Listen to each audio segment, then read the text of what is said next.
بسم اللہ الرحمن الرحیم۔ حج کی تاکید اور فضیلت۔ لغت میں حج کا مطلب قصد کرنا ہے، اور شریعت میں حج یہ ہے کہ معین و مخصوص آداب و ضوابط کے ساتھ خانہ کعبہ کی زیارت کی جائے۔ حج زندگی میں صرف ایک دفعہ فرض ہے۔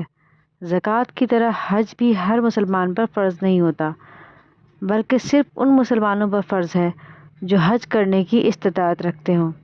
علماء کرام نے قرآن و حدیث کی روشنی میں تفصیل سے معین کر دیا ہے کہ انسان کو کیا کچھ حاصل ہو تو سمجھا جائے گا کہ اب اسے حج کرنے کی استطاعت حاصل ہے۔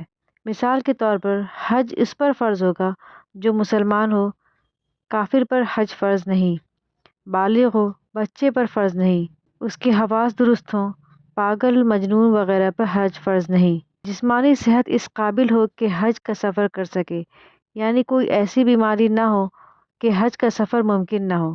ایسے انسان کے لیے خود حج کرنا ضروری نہیں ہوگا، البتہ اگر اس میں باقی شرائط پائی جائیں تو وہ کسی دوسرے سے حج کروا سکتا ہے، بشرطے کہ وہ دوسرا شخص خود اپنا حج کر چکا ہو۔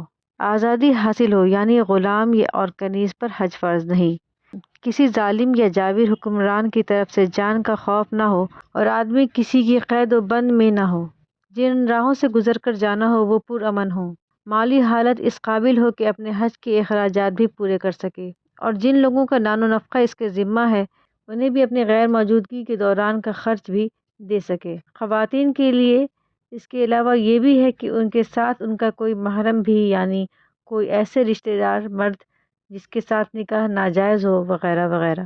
اب جس انسان کے حالات ایسے ہوں کہ وہ ان تمام شرائط کو پورا کرتا ہو مگر اس کے باوجود حج کو نہ جائے تو وہ اسلامی شریعت کی روح سے گناہ گار ہوگا۔ سخت افسوس کا مقام ہے کہ مسلمانوں میں بے شمار لوگ ایسے ہیں جو ہر طرح کی استطاعت رکھنے کے باوجود حج کی طرف توجہ نہیں دیتے۔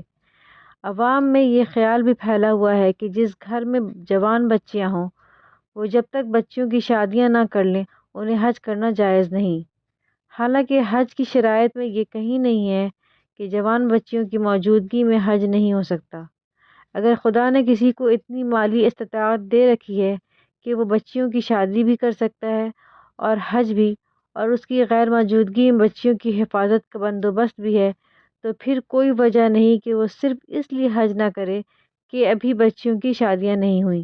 بچیوں کی شادیاں تو بعض اوقات مناسب رشتے نہ ملنے کی باعث بھی لیٹ ہو سکتی ہیں، تو حج کیوں خواہ لٹکائے رکھا جائے؟ حضرت عبداللہ بن عباس رضی اللہ عنہ بیان کرتے ہیں کہ رسول خدا صلی اللہ علیہ وسلم نے فرمایا، جس نے حج کا ارادہ کیا ہو اسے جلدی کرنا چاہیے۔ ابو داؤد۔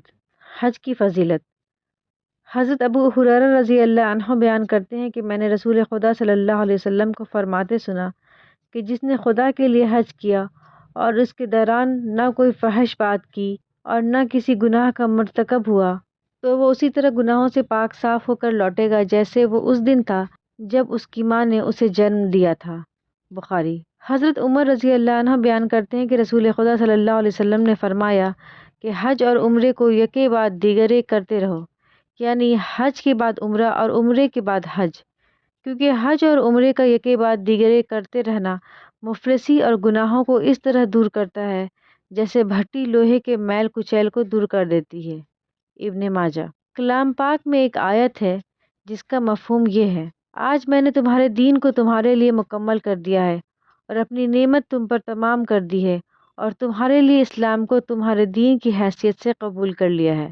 اس آیت کے بارے میں ایک یہودی نے حضرت عمر رضی اللہ عنہ سے کہا کہ اگر یہ آیت ہم پر اترتی تو ہم اس دن کو عید کا دن بنا لیتے۔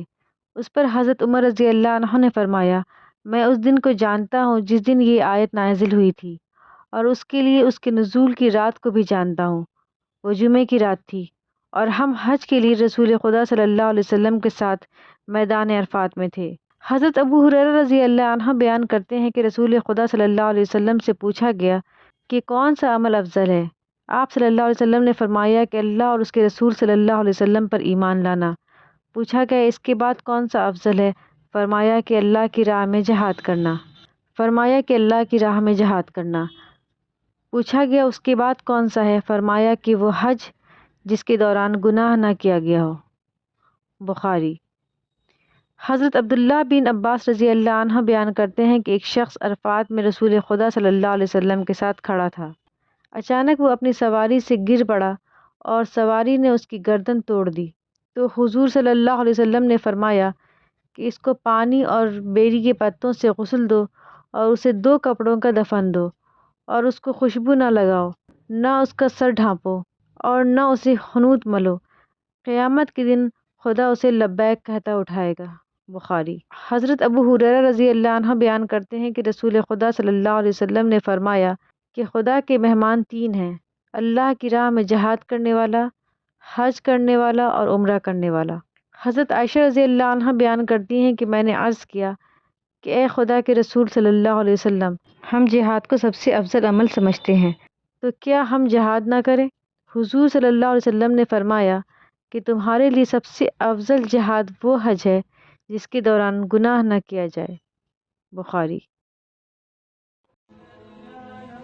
Thanks for watching. Don't forget to like, comment, share and subscribe to